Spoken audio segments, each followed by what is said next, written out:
You're listening to Rudy Radio, powered by Rude Rangers Entertainment. I'm Terra Renee from African American Women in Cinema Organization, and this is Talk with Terra, a show that highlights fantastic filmmakers, artists, and entrepreneurs from all walks of life. We're committed to introducing you to individuals and organizations and projects of which you necessarily are not aware. And we do this with the intention of uplifting, empowering, and enlightening you. If you can, please share this episode on all your social media platforms. We also love it if you text your friends and ask them to tune in. Feel free to ask questions, make comments, and or share your thoughts at any point during the show. We promise to respond. Today, I am so pleased to introduce to you a wonderful, powerful rainmaker, Mr. Matt McCoy, who is the CEO and founder of the Soul City Network. Mr. McCoy, welcome. How are you today? Thank you, Terra. I am doing good. Now that I'm here with you, I am doing good. I am so honored to have you here with all the great works you have done in our community and certainly in our country, in our world. I am thrilled to have you here to be able to tell the audience what you have done, certainly, and what is Soul City Network about and what you all are doing. So please share with the audience about Soul City Network. Okay, I'll give you the short version. So Soul City is a nationally distributed cable TV network. We launched in 2016, June of 2016. And at that point, we were, I think, the sixth Black-owned cable TV network to hit the American airwaves nationally. And when I say six, I am including BET and the others who came before us, who are no longer Black-owned, of course. So we launched in 2016, and we're basically an urban programming network. We're not family TV. We do have ads, but we're not ratchet TV either. I refuse to do ratchet TV type of stuff. I refuse to do reality shows that are, what I consider ratchet, where Black men and women are yelling at each other and, that kind of situation. We try to bring a consciousness to our programming with an edge. We're definitely, I'm definitely not a prude. So, so my wild side shows in other areas of the program. But I still want to create programming that I believe the Black community will be proud of and will want to gravitate towards to have fun and at the same time to be educated. So that's primarily what we do. We right now, when we launched in 2016, launched to 40 million homes. And wow. Currently now we're in 240 million homes. So, and growing. We switched over a little bit, started transitioning a little bit more now to digital platforms, Roku, Apple TV, Amazon Fire, Amazon Prime, those areas, because, most people are starting to cut the cord, as they say, and get rid of their cable TV, platform. Although we do maintain some of the cable TV platforms like Comcast, and we have a partnership with Verizon, who we have our own website that's powered by Verizon. Kind of like a Netflix. We haven't officially launched that yet. It is up. And we haven't officially really launched it yet. It's still in its initial test phase and what have you. But we're doing very well as far as distribution goes. And, we have a lot of celebrities who will be coming on board with us soon to do some programming with us. Excellent. And other projects that we have. But we're very community orientated. So a lot of things that we do are done to enhance the community. Whether it's people personally or the community at large, we try to give people resources to expose their talent or find ways to enhance their lives, whether it's financially or other ways. health and what have you. So, we kind of call ourselves a, multifaceted, network. But the main thing is we really try our best to bring positive images to the Black community. And one of the reasons why I started Soul City was basically, when I might be answering the question you might even ask me later, but since you got me talking, I won't stop yet. I started Soul City because I wanted to control the narrative, to tell people who we were without being told who we are. I believe a lot of programming out there, a lot of the reality shows are geared towards a certain stereotype of Black people. And that's to me a very small segment of who we are. They never show the richness of who we are in an elegant way, in a sophisticated way, in an intelligent way. There are a lot of people out there who are experts in what they do. They're tops of their field, and they're Black. We never hear from them. We only hear from the loud and the crews. So, and that's, everything has its place, but it doesn't have to be City necessarily. So, we're just trying to balance out the scale for the Black community. So, that's awesome. That is so awesome. And we need that. We need that, like you said, media is so powerful. Imagery have the power to stay in your imagination vault for a long period of time. And if we can start putting powerful and positive images out there to including your imaginative vault, I think that we can definitely, like you said, begin to change the narrative. And that's why it's so important what you're doing. What drew you into media? I've always been it's weird because I've always been in the entertainment industry. From the music end originally as a child. I was singing and playing, I'm a lead guitarist and singing. I was young. And that was my start. But I kind of started getting into business when I was in my teens, really looking at, business and how business works, and particularly on the marketing and advertising side. Since I can remember, maybe since I was 12. Wow. I was fascinated with TV commercials and how TV commercials were made and how film was made. And so I would study TV commercials. And when I say study it, there wasn't an internet where I can Google something and figure out it back in the day. So, but I would watch what I could on TV. I would watch TV commercials and analyze them as I watched them. And then I would, there used to be a show that came on, I believe it was Channel 5 at that time, maybe Channel 4, where they would have an award show for TV commercials. And so I think it was the Ace Awards or something, I can't remember, but it was something like that. And I would watch that show. As a kid, I was like 13 at the time, whatever. And I would watch that show every year when it would come on to see what commercials won best commercials and, that kind of stuff. So, and then, so being on the stage was always, entertaining people was interesting to me, and I started gravitating towards marketing. So school for marketing and advertising, of course.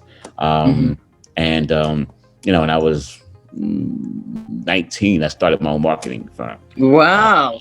And started just doing some learning, taking my inner abilities and inner talents, I guess, coupled that with what I learned in school.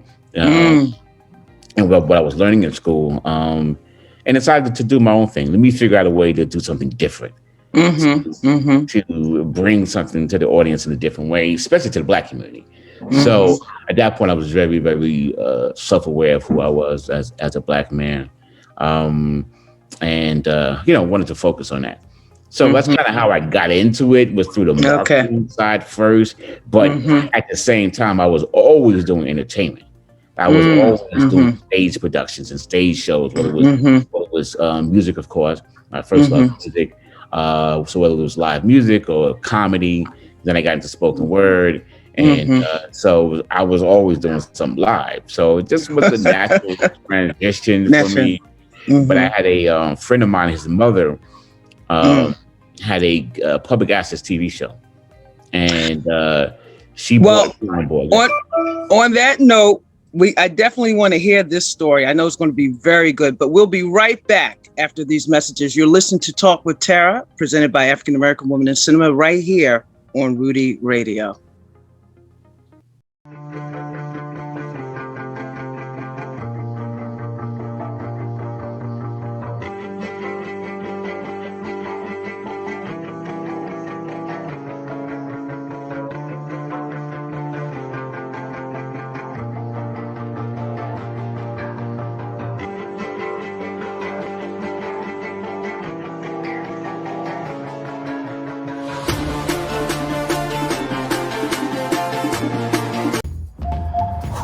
Hi, I'm Harry Confetti, international Formula One driver.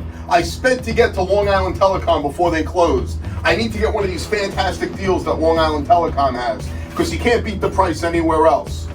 Oh, get away from that car! What are you doing? Freaking kids playing with the car out there. Anyway, I'm glad I got here. Wait, what do you mean you're closing? I gotta come back tomorrow? What's your number? 631-833-9679? Oh, stop writing me a ticket. Welcome back to Talk with Terra. I'm Terra Renee from African American Women in Cinema, and today we're talking to the CEO of Soul City Network, Mr. Matt McCoy, and he is telling us a great story. Mr. McCoy, please continue. Well, I was talking about, so my friend had his mother had a cable TV network, so she knew I was in music and pretty good at music and what I did. So she said, hey, I was young, come over to my show and be the director of music for me. So I had some music for a show, and so at the same time, her son, who was younger than I was, matter of fact, he was a child prodigy. He was the producer of her show. Wow. And so he was the man that ran the cameras and the technical stuff for her. And he must have been 16, 15 at the time. Wow. And I was a few years older than he was. And I was fascinated by what he was doing. So he taught me how to run cameras, how to edit television stuff, and he taught me a lot. And then another friend who I met not a few years later, who was doing the same thing at another broadcast studio up in Westchester, and he taught me the same thing. I learned the behind the scenes work of how to become a cameraman, how to run television, how to do all this stuff. So that was always of interest to me. And then, I started creating, I had some other friends who were dabbling in film at the time. And so I would help them with their film stuff and say, hey, why don't you do it this way? Why don't we, try this? I would help them with the music and then help them with trying to find ways to make money from it and, what happens. At that time, I'm probably, my late teens, maybe 20 years old at that point. Wow. I started doing live events, a lot of live events around New York City, and doing pretty well at that too. I was making a lot of money doing these live events on a regular basis. And I started reinvesting that money into other businesses. I've owned over 23 restaurants around the country and different things that, we just, and then so natural progression, restaurants, and I would do live events at some of my restaurants, owned a couple of restaurants in Harlem. Just my sister Yana and I started a company called Hottest Poets, which was a poetry organization. It was a weird because it was something that no one else was doing. People were doing poetry that poetry was very hot at that moment. In 1998, so I'm older. I'm skipping a whole bunch of stuff in my life going to 99. We started Hottest Poets, and we became the #1 poetry organization in the world at that point. Wow. We actually hold the Guinness Book of World Records for giving away the most money in poetry slams. Really? We've had over 20,000 poets on our stages, and we're actually celebrating. We don't do it like we used to do then, but I'm actually getting ready to bring it to TV. But we started in 98, so what's that? We're like 22 years in now, something like that. So that was a big thing. But through that is kind of what got me really moving, because I was doing a lot of marketing still.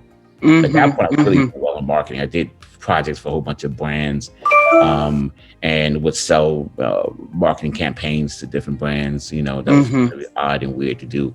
But at that point, we got the attention of MTV and VH1, and BET.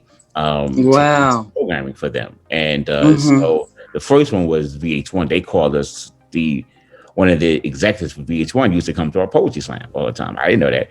Well, she called me one day, got our number, called the office, left a message, wanted to do an event with us for VH1. So we did that event for VH1. It was their 50 years of Black music. I think it was 50 or 60 years of Black music, something like that. But they realized that they left out spoken word. It was like a 5-piece documentary. And at the end of the day, they edited it. It was finished. And then somebody said, "You left spoken word out." And they said, "Oh." And so at that point, we were the biggest spoken word thing going. And so they called us and say, "Hey, look, will you guys host our broadcast party?" And we said, "Sure." So they did it with us. But that's how it was at Jimmy's Uptown in Harlem. And I think we had like 500 people come out from VH1 alone. Like, party, and a lot of celebrities were there, and they had judges from VH1 and celebrity judges come to judge our poetry slam, and that was their way of including spoken word into their documentary that they messed up on. Then MTV called. I did some stuff for 106 in Park with BET, poetry related. Kind of got my juices flowing for television again. And I didn't like BET after a while. I started not liking what they were doing. TV1 was kind of boring me. Love them all, but it just wasn't feeling it was enough for Black folks. And at that point, BET really was changing. It was really more the ratchet stuff that was coming on TV. I'll say I could do this better. I could do this better. And technology at that point was just at the beginning phases of live streaming. And so I said, I'm going to create a live streaming platform and do it like no one's ever done it before, and just create in its very beginning raw phases. And that's what I did. But in the midst of me doing that, about a year before I was ready to launch the live streaming platform, a good friend of mine, Chris Cameron, who is the owner of Simply Me TV distribution, called me and said, "Hey, how you doing with your live streams?" I said, "Yeah, I'm just about ready to go. About 6 to 8 months, I'll be ready to go up." He said, "Well, I'm just coming to TV." I said, "TV? I don't have $6 billion." Because at that time, it cost about $6 billion to start a TV network on a linear side. And he said, "Well, I have a secret and I can help you." And then he told me that at that point, I didn't know he actually owned a distribution company. He was the only Black-owned distributor in the country. Wow. And, he could get me on TV. And for me, he said, "Look, I'll get you on cheap. I know you're going to work hard and make it work and make it hot. I'll get you on. It's still going to cost you a bunch of money. It's still going to cost me tens of millions of dollars. But he said, I know you can do this. This is perfect for you." And so he convinced me to leverage every dime and penny I had and saved up and, what have you, to go to TV. And that's when we launched in June. And it was interesting. It was a very interesting journey, and still.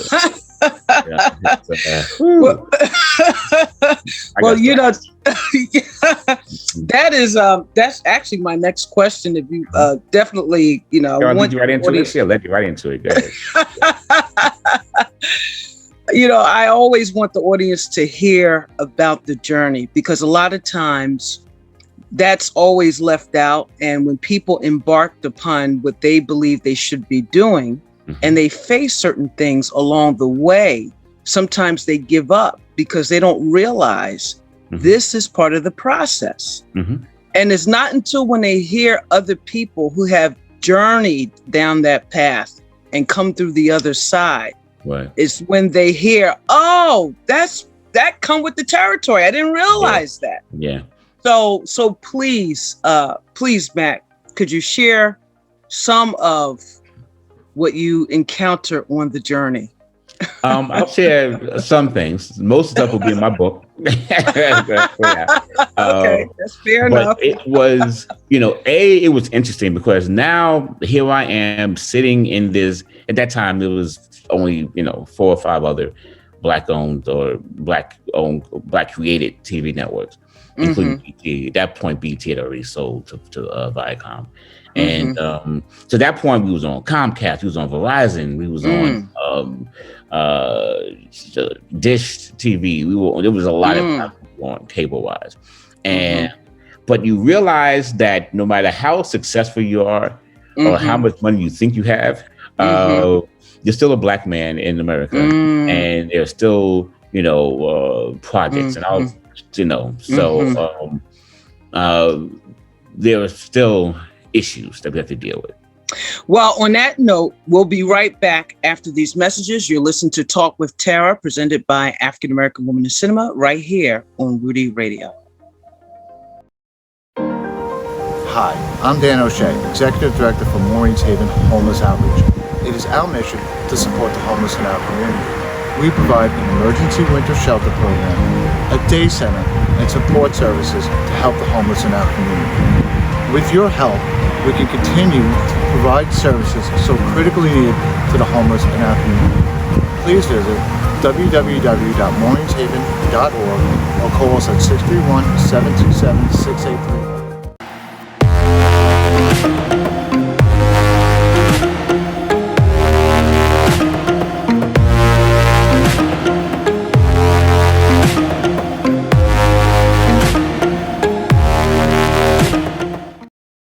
I am Madame Francois, and I'm introducing my new luxury skincare brand that's available to you at an attainable price.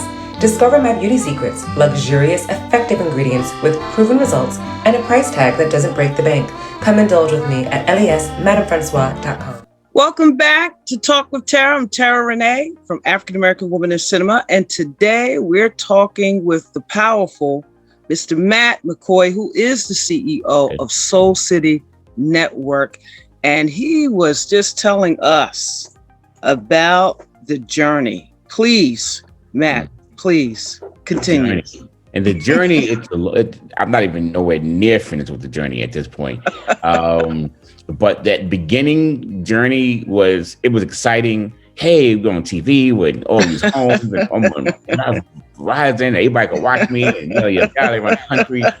And it was cute for about 1 month. Until the bills keep coming and you got to keep paying, and you ain't making no money because you're new. And, the ad agencies ain't looking at you. They ain't paying you fine because you don't have the numbers, and me being a marketing expert, I had access to sponsors, to, advertisers, and knew how to do that and how to get them, but they would pay me no mind. Yeah, that's cool. Let us know when you grow up, and and so you have to just keep putting your own money in, to do things. And then programming was difficult because you got to find a way to get these programs on TV. So luckily I had a lot of friends who were very talented. So I went the route of saying, you know what, let me ease into this. I'm going to eat them. I'm going to eat it. I'm going to lose it. I'm going to, but I'm going to ease into it and I'll gain it back later. So I eased into it by creating my own program. Like 90%, 80, 95% of the program, right? Even to this day, that's on Soul City, I created. Wow. And I produce myself and do everything. Much, I don't do the editing and stuff like that. But so that worked, and that got me some respect in the industry. He's still alive. He's still doing stuff. Right? Now we have all the top. We have like 5 of the top ad agencies on board with us, and that don't mean they're on board. They like us, and then you're like, all right, yeah, let's see what we can do. Let's get you some ads. They make a whole bunch of money, but they're on board now. And so that journey was hard because, again, you still remember, you still keep realizing that you're Black. You still keep realizing that you're in an industry that they really don't want you to be in. That's what I learned real quick. They don't want you in this industry. Wow. You probably know Byron Allen and his challenges. And I mean, he's my hero. But the challenges that he went through, he was doing that for me. He was fighting for me and everybody else like me who might come along, and those who will start, even BTs and the TV ones of the world. He's still fighting he was fighting for everybody because we wasn't getting paid the way we should have gotten paid. So that journey though it's a never ending journey, but it's always it's a journey full of brick walls. And moats with alligators in it, and you just gotta find a way to get over and get around. you know, and for me, the one good thing for me is I'm very creative. And I understand marketing. So marketing is my I understand how to make money and how to get marketing done. And I got, and I'm good at figuring out stuff in the long run. I'll figure out a way to get it done and make the money, keep moving. But, and then the best thing for me was I had the best support team in the world. I had 2 or 3 people who were with me, including my sister Yana, who's one of the world's top financial advisors. Thank God for her, because it wasn't for her and stuff. I owe her a lot of money now. And Jasmine, who heads up my vision. So, they stuck by me. Some other people bailed and jumped ship. They stuck by me, and it gave me the energy to keep moving forward. But it's a journey that I can't even really fully give you details because it ain't over. And it's just now starting to break. Like we just bought a NASCAR. So now the NASCAR racing business now. And that fell in my lap. And people keep coming to me and say, how do you keep doing all this stuff? How'd you get the team that with the first place? Okay. And now you own a NASCAR. And now so I'm out of town right now. I'm in LA. I just came back from Phoenix. At a race in Phoenix, a NASCAR race. So we have a black driver who's the golden child of NASCAR right now. He's a young cat, moving up the ranks. And so it fell in my lap. And my distributor called me and said it actually fell in his lap first, and then he pulled me in. And he keeps pulling me in and stuff. That's my distributor. But it's that journey with me now. It's that part is part of the soul journey. It's separate, but it is a part because we're doing a reality show with him now. Wow. Sponsors. I'm getting a whole bunch of other things for him, but it's it's making my Soul City journey a little easier because now I have NASCAR actually. Okay, good. NASCAR, NASCAR is like one of the biggest sporting things you can have. It's like saying I own an NFL team, right. But then I learned again the racism in NASCAR as the racism in NASCAR and how to navigate those waters in the midst of trying to do what I'm doing with Soul City still, and merging the two together is it's changed my world drastically over the last 3 months. And but in the long run, I'll be better for it. In the long run, I'll get all my money back. I'll make 100 times more, and I'll make 100 times more on top of that. But in the midst of it, I'm meeting some really cool people. So that part of the journey is cool. Meeting some really great people, including Terra, who people that I can work with and network with and try to help and try to get some things done, because I always believe that on the journey, you got to have a collection of people that, are looking to do the same thing. And we could travel together on that journey. We can travel in different cars, you know what I'm saying? But we can still travel on that road together if everybody's willing to put the work in, stay loyal to that, stay loyal to the mission. And that's the other thing too. Staying loyal to the mission is a big, big thing. And I know you know that because the challenges that you have with African American cinema, staying loyal to the mission and being able to adjust in the midst of this. I mean, this thing. So I got to just on the spur of the moment. I'll be in meetings, and my sister will tell you, and Jasmine will tell you, I'm in meetings with people, and we have one goal and one plan. I change it in the middle of the meeting. I would change it. So and I've always been like that. I've been good at doing that in the middle of something and say, this ain't gonna work. Then we do it this way. Because somebody will say, listening very well is very important. I listen very well. Somebody will say something that give me an opening to something else. And they'll be like, I'll be like, you know what, we could do this. And they'll be like, yeah. And then, and then my people look at me, what the hell are you talking about? We didn't have that plan. And then they got to go back and redo themselves again and stuff. But so the journey is always staying true to the mission. Being able to switch gears when need be, and being willing to do it. Some people are very hard, fast, and I'm going to do this way. That's the only way they do it. Times change. Like Lives Matter thing happened. The pandemic. You know what I'm saying? When the pandemic happened, it shut everybody down. NBC got shut down. So, who was I not to be able to figure out how to do it? So I went the route of doing all my programming, or the bulk of my programming, on social media. And using a professional broadcast system to look different, do it on social media, and broadcast my shows, and then take those shows and put them on TV. And it's worked perfectly. It's worked perfectly. I got a lot of respect from people for doing that, and it was easier. So it was easy for me to do it. I was like, oh, this is going to be kind of easy. So, that was a big thing for me. So that journey, but the journey is not over yet. It's got a long way to go. Yeah. And I want to talk to you more about the racism aspect, because now that we're in the sensitivity of systemic racism being talked about finally, I want to go back and talk to you about that, but we'll be right back after these messages. You're listening to Talk with Terra, presented by African American Women in Cinema, right here on Rudy Radio.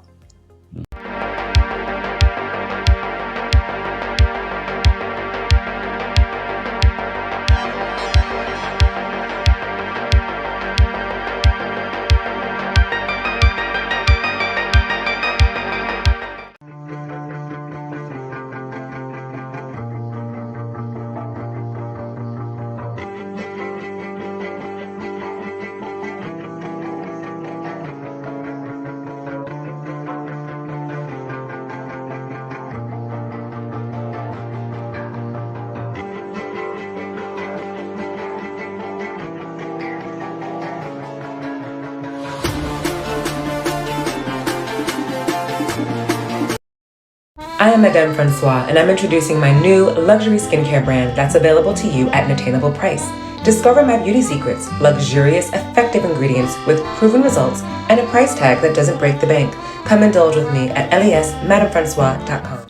Welcome back to Talk with Terra. I'm Terra Renee from African American Women in Cinema, and today we're talking with the Matt McCoy, one and only CEO of Soul City Network. Thank you so much again for being here, Matt. Before we went on break, we were talking about the racism that exists, certainly as you continue to move forward in different spaces. You would encounter that, I would say, on the level of where you're going. Some people, they don't, based on where they are, they don't encounter much of it. But it really depends upon where you're going that will determine how much of that you will experience. Could you please talk about that as it relates to what you're doing and being a Black man in America? Well, I mean, it's where do I start? Because you understand that over 400 years, we've been oppressed and we've been, pushed down into the muck and mire of society, and it hasn't ended. You know what I'm saying? Right. There's been a few accomplishments by a few people, a very small percentage of the Black population in America has succeeded, really. There are those who believe they have succeeded, and until somebody pulls the plug for me, then you're back at square one. And that part of it is what is probably the most disheartening to myself is that you can be some money. How much money I've made in my years, tens of millions of dollars, or whatever it was, and successful I've been. Projects I've done. I've done marketing projects for Coca-Cola. I did stuff for the Olympics and World Cup with Coca-Cola, and other big stuff. $20 million projects here, and but I'm still Black. I walk out down the street. I'm just a big Black man. You know what I'm saying? They see, and then when they find out I'm doing a little something, well, how did this Negro? I'm just gonna get how did this Negro get in this position? And once you get into that position, you see how much of a good old boys network it is. I saw how much of a how evil in some aspects the cable TV industry was. Wow. Hell, Comcast gave me hell. Wow. And stuff they would do, I knew they didn't do to white folks. I just you could just feel it. What they asked from me and how quickly they want me to do it. They didn't ask for white folks. And probably because they just don't want you there. Because when you realize you get into something that's $1 billion industry, multi-billion industry, money that's made in television is really criminal to be at times. I'll look at it. And I said, damn, that's how much money they're making to do this. And I can make that kind of money, whatever. I'm like, that's not even fair. Like even, getting people on the network and the money people have to pay to even be on the net, have this show on the network is ridiculous. But again, that's how it works. And that's the, the world they live in. So if you don't have the money, like even for me, and how we started out on the on-demand platform. My only saving grace. If I was on a linear platform, it wouldn't have not have been able to afford it, and it wouldn't have lasted more than 2 weeks. But on demand platform, I have more control over what I do and how I do it and the time frame I do it in. I'm not locked into a clock necessarily. So, and then but you still understand that money is one big situation, and being able to raise the funding that you need to raise sometimes is really hard. And being able to get the respect from the ad agencies and the networks, and that's what Byron Allen started fighting for. There's a new company out there now who's doing upfront strictly for Black networks right now. They got a lot of brands together to say, look, we need to support these Black networks and make it fair. That's what Byron Allen was fighting for. So now, then they put aside $1 billion, or $900 million, whatever it was, to support Black-owned networks. It ain't many of us. So they called us, hey, guys, submit, get your. I'm like, oh, yeah, damn right, I'm ready. Let's do this and stuff. Now, hey, if they give me $10 million, that's a hell of a lot of money. At one point, you know what I'm saying? Whereas, NBC gets that every second. It's nothing for them. $10 million, nothing. They get, if it's not $1 billion, then but for somebody like me, where I am, but then again, we have to also be creative within that racism. You have to be creative to navigate those waters. Stay where you are. Don't kill nobody. You know what I'm saying? And stay where you are and grow.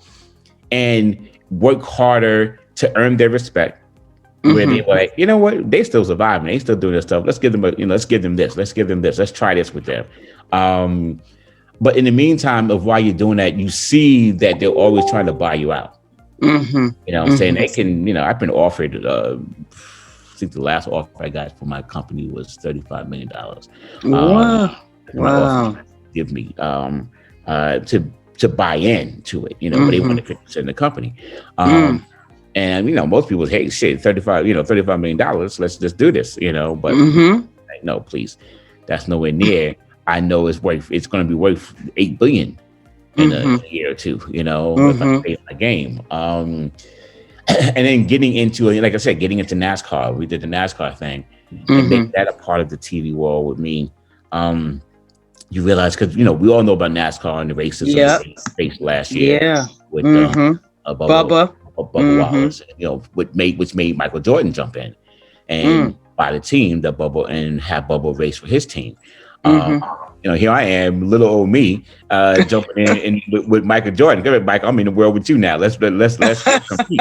You know what I'm saying? Michael ain't got nothing on me. I would tell people like, I can't wait to get with Michael Jordan and go against him.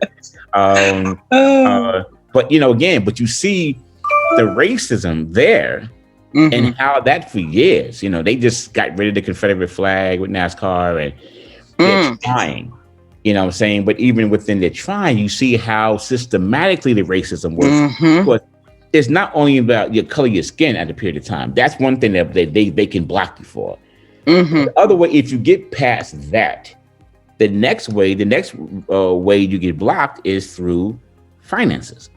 Yes. Money to be in it. Unless you're Michael Jordan and you got a couple $1 billion lying around that you can spend and own a NASCAR team. Anybody else can't do that unless you got that kind of money. You know what I'm saying? Here I come, we're just creative and we just, again, God has been on my side. That's the other thing too. My connection to the universe is, supreme. And I'm always blessed to get into situations nobody else can get into. Amen. And I know how to work it once I get in there. I know how to tricks and how to navigate. Like, for example, when I was at the race on Phoenix, it was me and Jasmine went, and 5 other Black people who we got to sponsor the car that was racing that race. And so it was about total maybe 6 or 7 of us there, black folks. They told us that was the most black folks they've ever had at a NASCAR. and we were behind the scenes. We were in the pit. We were in the pit. The drivers come in to get the cars fixed while they're racing and get gassed up, and we was in that area. And man, being back there was kind of exciting and stuff like that, but there was no black people back there. I think when we first got there, I think I saw 2 black people total who were actually working in the NASCAR situation with ARCA. And, so being in those areas, they say, this is the most diversity NASCAR ever had.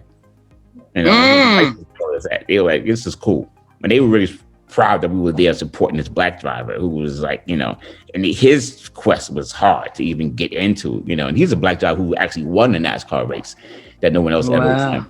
And so it's the racism is prevalent, is never ending, doesn't go away. You have to look it in the eye and scare it. And you scare it by being successful and being smarter. But again, we always had to be 10 times better, 10 times faster. I had a conversation with somebody last week, and I was like, yeah, the only difference between me and Bill Gates, he ain't smarter than I am, and he's nowhere smarter than I am. But the issue is I started where I am, and he started 6 blocks ahead of me. And he had a 6-block head start for the race. And then as I'm racing, I have a 200-pound weight on my shoulders that I have to run with. And as I'm running, I have to climb hurdles. I have to do other things. And he's not even that fast, but he has to run. So those analogies is what I use always to tell people, say, it's not, racism is always going to be there. We just have to be smarter. And the biggest thing I think we have to do is black folks work together. Yeah, that's so true. And build our own distribution outlets, because that's the key thing. If you don't own the distribution, that's why I'm blessed to have partnered with my man Chris. He owns the distribution. He's a brilliant man. He's tech savvy. He's a brilliant man. He got the distribution through a really supreme, brilliant way. And he handles 25 channels, 25 networks. So, so I don't know. We can keep talking for days and stuff. I know. And I don't know where the time went, but they're telling me that we have to go. And thank you so much for listening to Talk with Terra. I'm Terra Renee from African American Women in Cinema organization. You can visit us online at www.aawic.org. You can also follow us on Instagram and Twitter and like us on Facebook. Mr. Mack, can you please tell the audience your social media handles where they could follow you, and also just find out what type of programmings that you are showing now? Just go to Soul City Network. Wherever you go, just go to Soul City Network. You look me up, Matt McCoy. Go on Facebook or whatever. I come up first. But Soul City Network is where you would look, and soulcity.me is the website. Soulcity.me. I always tell people, take it personal. It's about you, so it's about me. So that's the best way to find the information and everything that we do. And our program is just good, fun, entertaining, and educational programming with people that you probably have never known before in your life and seen, but are people that you should know that can help you change your life and make your life a lot better. So, but go to soulcity.com. You'll see it though. Soulcity.com. It's early in the morning. I was up at 5 o'clock in the morning waiting for the show. So I'm in LA. Well, thank you. Well, we appreciate you so much. Talk with Terra is made possible by Rude Rangers Entertainment. Our creative director is Rudy J. Breedy. Please don't forget to like and share this episode with as many people as possible. We sincerely appreciate you joining us today and wish you continued peace, blessings, and prosperity. See you next episode.